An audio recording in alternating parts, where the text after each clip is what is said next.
no Alerta Geral. Bate-papo político com os jornalistas Luzenor de Oliveira e Beto Almeida. Estamos em plena Semana Santa com clima para harmonia, mas nos bastidores políticos tem conflitos. A disputa de poder entre os presidentes da Câmara e do Senado é inédita na história do país e atrasa a votação de projetos de interesse da população. Sem consenso, essas matérias ficam na gaveta. As informações chegam agora, bem quentinhas para você, ouvinte internauta, com o Sátiro Salles. O mês de abril tem o prenúncio de novos arranhões entre os líderes do Centrão e o Palácio do Planalto, após o surgimento de um bloco parlamentar com 142 deputados federais. O bloco, que é integrado pelo MDB, PSC, Republicanos, Podemos e PSD, fragilizou o grupo aliado ao presidente da Câmara, Arthur Lira, e sinaliza ainda para uma maior aproximação com o governo Lula. Sem perder tempo e sentindo que, no céu, além de aviões, tem outros barulhos que incomodam, Lira caiu em campo para recuperar a força e não perder a liderança tanto no Centrão quanto como porta-voz do Palácio do Planalto na pauta que mais interessa ao governo federal. Os movimentos são acompanhados pelos 22 deputados federais do Ceará, sem que nenhum deles ganhe protagonismo. A base do governo Lula conta com, pelos números dos bastidores, com pelo menos 220 parlamentares e atrai votos dos independentes quando a pauta tem projetos com repercussão social, como, por exemplo, as novas regras do Bolsa Família e do programa Minha Casa Minha Vida. Com informações dos bastidores políticos, Sátiro Salles. Jornalista Beto Almeida, esse ineditismo em relação a conflitos entre presidentes da Câmara e do Senado tem sido pauta jornalística e também chama a atenção nos bastidores políticos. Nós tivemos sim divergências políticas, partidárias, mas não do ponto de vista institucional, como está acontecendo neste momento entre o presidente da Câmara Federal, Arthur Lira, e o presidente do Senado, Rodrigo Pacheco. Conflitos que nasceram no período da pandemia, quando, em função das restrições sanitárias para as atividades presenciais no plenário e nas comissões técnicas, tanto o Senado quanto a Câmara mudou o rito de atividades, de votações e de debates. E agora, nessa nova fase, com o início desse novo ciclo de poder, o presidente da Câmara Federal, Arthur Lira, quer impor um estilo e quer manter o protagonismo no começo de debates sobre as medidas provisórias, que são valiosas, que é um instrumento, representam um instrumento jurídico e político que o Poder Executivo tem para acelerar a instalação de determinados projetos, de determinadas ações, e essa disputa entre Lira e Rodrigo Pacheco atrasa a votação de importantes projetos, como, por exemplo, essas medidas provisórias.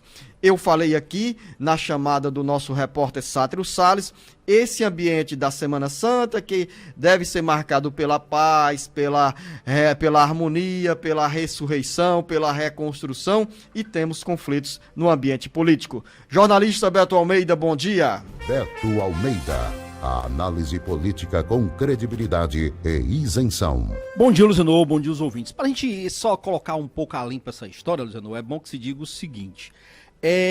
Na realidade, nós tínhamos nos últimos 3 anos, desde a pandemia, uma tramitação simplificada dessas medidas provisórias. Por que na realidade, é o seguinte, quando antes da pandemia, o que prevalecia? A Constituição diz que medida provisória, ela tem um tempo limitado, 90 dias, 45 dias, aí o governo essa medida tem que ser referendada, tem que ser aprovada pelas 2 casas legislativas. Então, se formava uma comissão mista, formada pelo Senado e pela Câmara dos Deputados. Só que durante a pandemia, para agilizar a tomada de decisões, o que aconteceu? Vamos simplificar essa questão da votação das medidas provisórias. Quando elas estão próximas de perder a validade, começa então uma tramitação de avaliação dessa medida provisória, de validação dela, na realidade, pela Câmara dos Deputados e depois ia para o Senado. E isso assim aconteceu nos últimos 3 anos. A briga agora é exatamente por protagonismo político para que na avaliação do presidente do Senado tem que ser retomada. Porque eles disseram o seguinte, olha, o Senado acabou sendo uma casa apenas de validação do que já vem da Câmara dos Deputados. Eu acho que nesse aspecto o presidente do Senado, ele tem razão, Luzenor.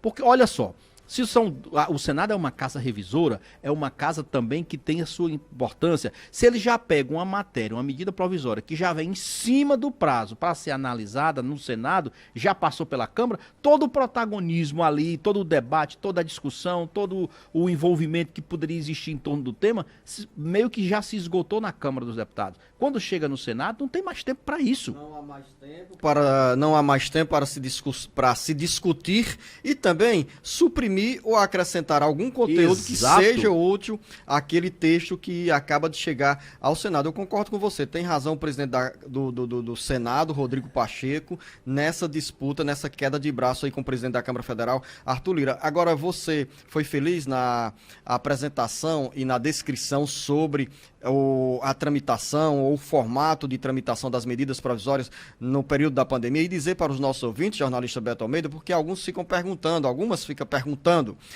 qual a diferença entre medida provisória e projeto de lei. Para o governo federal, a medida provisória possibilita a execução de ações imediatas. Exatamente. E tem um prazo de validade que, nesse período, o Congresso Nacional precisa aprovar ou rejeitar esse texto ou prorrogar o tempo de validade dessa medida provisória para o governo federal não recorrer a um projeto de lei que tem uma tramitação muito mais demorada. Aí, 2 exemplos agora mais recentes. Temos, por meio de medida provisória, as mudanças no Bolsa Família, que acrescentou, a partir do mês de março, o valor de R$150 por família com filhos entre 0 e 6 anos de idade.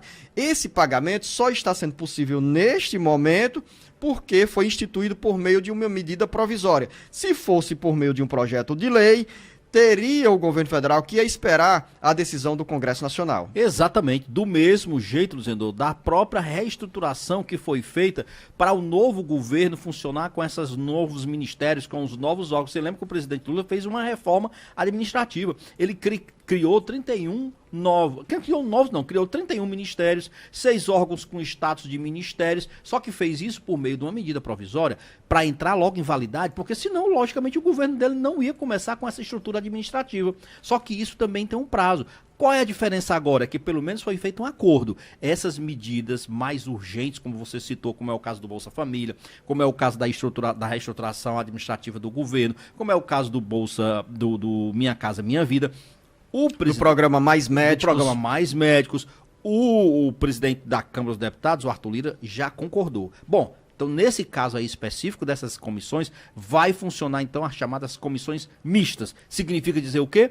Que a Câmara não terá prioridade na análise, mas vai formar uma comissão mista das duas casas para analisar exatamente do jeito que vinha sendo o rito normal. E quando é que isso vai acontecer, essa primeira reunião, Luzenor? Já na próxima terça-feira, que dia 10 é segunda-feira, dia 11 de abril, então vai começar a funcionar finalmente a primeira comissão mista funcionando para analisar exatamente essa reestruturação do governo, criando esses 31 ministérios e esses 6 órgãos com poderes ou com status de ministério.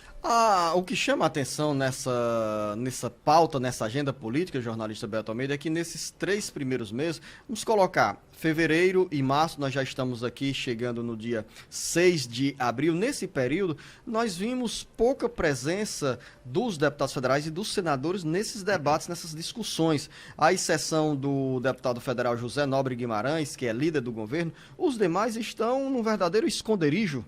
Luzenor, eu diria que é mais o seguinte, olha, os deputados, na verdade, em relação a esse rito, eles estão realmente mais ausentes, mas eu até acho compreensível, porque esse é um tema que, na realidade, está sendo, vamos dizer assim, puxado e colocado em pauta apenas pelo presidente das duas casas e pelo governo. O líder Guimarães, como ele representa os interesses do governo federal, então ele entra nessa batalha. Já os deputados, por enquanto, estão muito mais preocupados, sabe com o que, Luzenor? É em garantir a questão das emendas parlamentares, inclusive a liberação de emendas parlamentares de 2022, restos a pagar do governo Bolsonaro, ainda verbas ainda provenientes do chamado orçamento secreto. Então, essa tem sido a atuação e principalmente a força desprendida pelos demais deputados estaduais, porque isso é que vai fazer a diferença também no dia a dia deles junto ao eleitor. E daqui a pouco, dentro do bate-papo político, Beto? Vamos conversar, Luciano, sobre os 100 dias do governo Lula. Começa